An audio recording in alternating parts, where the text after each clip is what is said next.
sachez qu'il y a juste une petite partie de frères de Forsan el-Aïza qui sont fait attraper. Il y a des frères de Lyon, c'est-à-dire il y avait plusieurs frères entre eux qui se voyaient et qui s'entraînaient. Alors on peut s'entraîner, on a le droit de s'entraîner quand même, on a le droit de faire du sport. Maintenant ils interprètent ça comme des entraînements paramilitaires. Aïe, aïe, aïe, aïe. Il y a des frères de Nantes aussi, qui étaient plusieurs et qui se voyaient pour faire des doros, subhanallah. Hein, on a juste essayé de faire des doros et d'essayer d'entretenir cet islam qu'on doit tous. Et on est obligatoire, c'est obligatoire. Allah il nous a khalaq pour l'adorer et non pas pour faire autre chose, les frères. Donc on essaye de revenir vers l'islam et le plus authentiquement possible. C'est ce qu'ils faisaient, les frères. Voilà, c'est ce qu'ils faisaient.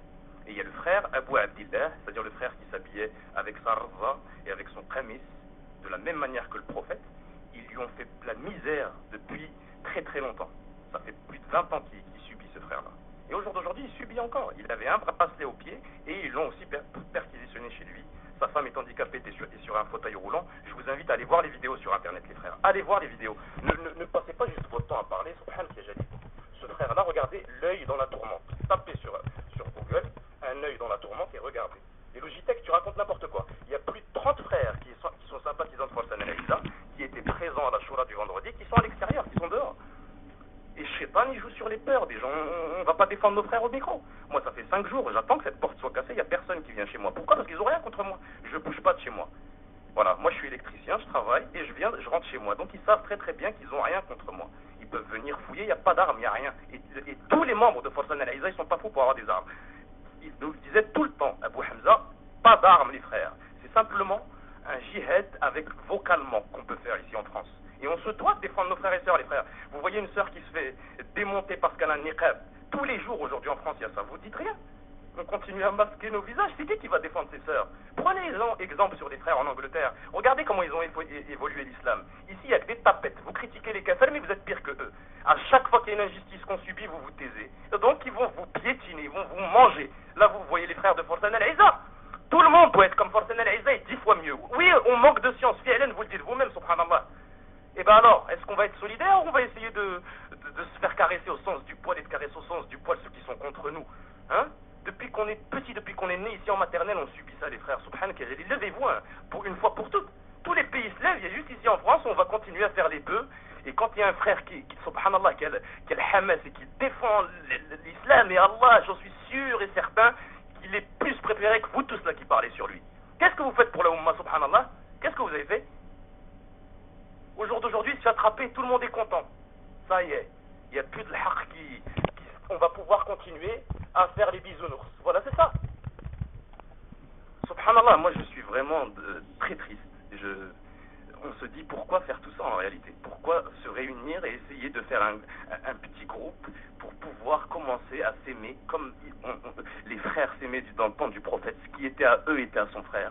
Ils aimaient ce qu'ils voulaient pour soi, pour les autres, et la même chose. Au jour d'aujourd'hui, on se tire sur les pieds, subhanallah.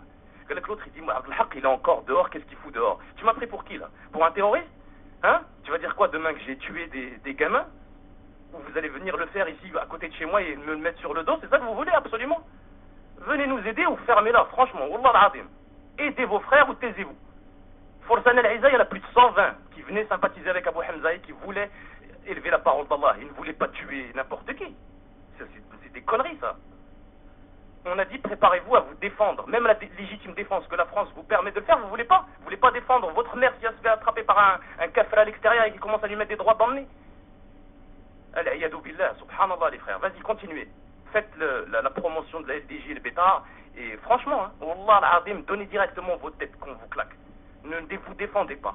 Et quand on va décéder, comme ça on va passer à l'autre monde, et bien à ce moment-là on va être des grosses tapettes. Parce que ici c'est qu'un jeu les frères. Est-ce que vous vous imaginez c'est quoi ce monde? On est dans un jeu et on meurt, on vit. Réalisez, non, c'est incroyable ça. Vous voulez vous éterniser ici? Est-ce qu'on a réussi à vivre plus de, je sais pas moi, allez on va se donner 120 ans, qu'est-ce qu'on va faire après les frères? Voilà, vous avez tout acquis ici, qu'est-ce qui se passe? Est-ce qu'on a élevé la parole d'Allah? Vous parlez de justice, justement ces frères ils défendent la justice. C'est ça la vraie justice, c'est la charia d'Allah, la loi d'Allah, comment Allah il nous préconise de juger entre des frères. Cette justice, vous croyez que c'est la vraie celle-là? On vient, on casse la porte, on fait peur aux petits-enfants du frère Abu Hamza, masha'Allah, qui est tout. Quand il prenait un air de papa, c'est ça, c'était un genre de papa qui vous disait quelque chose, de faire quelque chose de bien pour vous. Quand votre père il vous disait, attache bien tes chaussures, ne sors pas dehors, fais pas ci, fais pas ça. C'était pour ton bien, mais il te disait d'une manière te répulsait, ça t'énervait. Ça, c'est le nefs. Vous n'avez pas encore réussi à travailler votre nefs. Réalisez votre âge. Quel âge vous avez au jour d'aujourd'hui? Et pourquoi vous n'acceptez pas la parole d'un frère qui soit plus petit ou plus grand que vous et qu'il dit pour votre bien? Quand j'ai découvert ce frère qui parlait comme ça, il m'a ouvert les yeux. Je vous le dis, moi.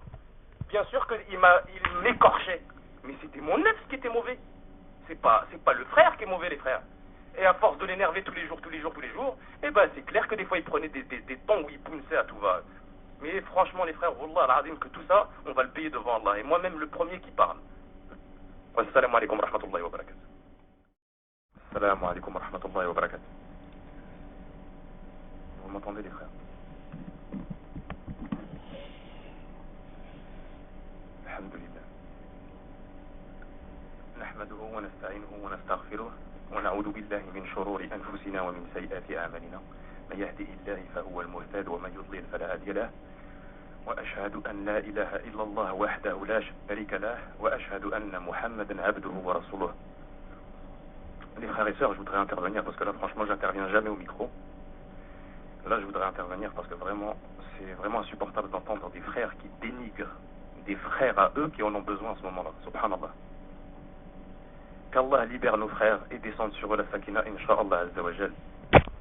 Le frère Bob là, il joue sur la peur en parlant à Zenati de lui dire de ne pas s'occuper de cette affaire parce que ça va lui causer des problèmes pour ses diplômes, etc. Il fait la même chose que Sarkozy. On n'a pas joué sur les peurs pour faire peur à sa communauté, subhanallah, ya Rabbil Alamin. Le prophète, il nous a appris d'être avec notre frère, qu'il soit oppressé ou oppresseur. Kun ma'achouk, ikun dalim wa madloum. Et là, on entend Bob qui veut faire croire que les frères, ce sont des terroristes.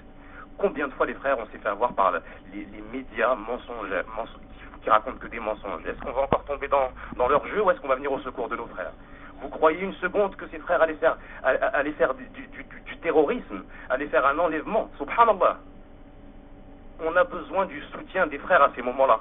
Vous n'avez pas peur d'Allah, subhanallah? Est-ce que vous croyez qu'à ce moment-là, Allah, Allah aujourd'hui, il va voir, il dénonce il dénonce les vrais visages des gens, subhanallah. Est-ce qu'on est avec nos frères ou est-ce qu'on est avec le kufr? Il suffit qu'on attrape 2-3 frères comme ça et vous commencez à paniquer, ça y est, on laisse tomber la da'wah d'Allah, subhanallah. Il n'y a personne qui parle de soutien. Il y a des frères qui sont en tôle, on est en train de parler sur leur dos, subhanallah. Il y a des femmes et des enfants qui sont à l'extérieur. D'aller aider leurs femmes et leurs enfants, Bob, c'est un risque. La hawla wa la quwwata illa billah al-ali wal-azim. Kun ma'achouk, parlez-moi madloum. Rappelle-toi bien ça, Bob. C'est pas de venir ici de raconter n'importe quoi, de faire peur aux gens. Si tu veux, toi, t'enraciner dans cette dunya et cracher sur la parole d'Allah Azza wa Jal, al-iyadu billah, c'est ton problème. Prends pas le micro ici, qu'il y a personne qui veut. Tout le monde a peur de défendre la parole d'Allah. Ils font quoi? S'ils nous emmènent en prison, ils nous emmènent en prison, mais on doit défendre nos frères, subhanallah. Ou est-ce qu'on doit dire non, évitez de parler d'Allah, essayez de construire vos maisons les frères, essayez d'avoir un bon job, essayez de minimiser les problèmes sur votre dos. Mais non, c'est là le problème, parce qu'il n'y aura que 1 ou 2 ou 3 héros qui vont vouloir élever la parole d'Allah. Et tout le restant, ils vont rester dans le silence. C'est tout le contraire qu'il faut faire. Il faut que tout le monde défende ses frères. Tout le monde. Est-ce qu'ils vont mettre tout le monde en prison? Est-ce qu'on est en train de dire faire du terrorisme là? C'est pas ce qu'on est en train de dire. Soutenez vos frères, s'il vous plaît les frères. C'est le devoir de tout musulman. Voilà. Et les frères, ils sont en train de subir une injustice des plus dures pour élire un président, subhanallah. Même des kuffars, subhanallah, qui ne sont pas hostiles, dans cette France, ont compris ça et défendent les frères, et vous faites le contraire. C'est incroyable, ça, quand même. Voilà, les interventions franchement insupportables, moi je serais administrateur, je les raiderais immédiatement et je les bouncerais, franchement, je ne supporte pas d'entendre ces paroles-là. Et craignez Allah, parce qu'Allah, il est plus proche, il est comme dans votre veine jugulaire, il sait exactement ce que vous pensez. Donc c'est à ce moment-là qu'il ne faut pas être hypocrite. Gardez votre face et élevez la parole d'Allah Azza wa Jal. Salam alaikum wa rahmatullahi wa barakatuh. Pardonnez-moi parce que je suis vraiment en train de trembler, ça m'énerve, subhanallah.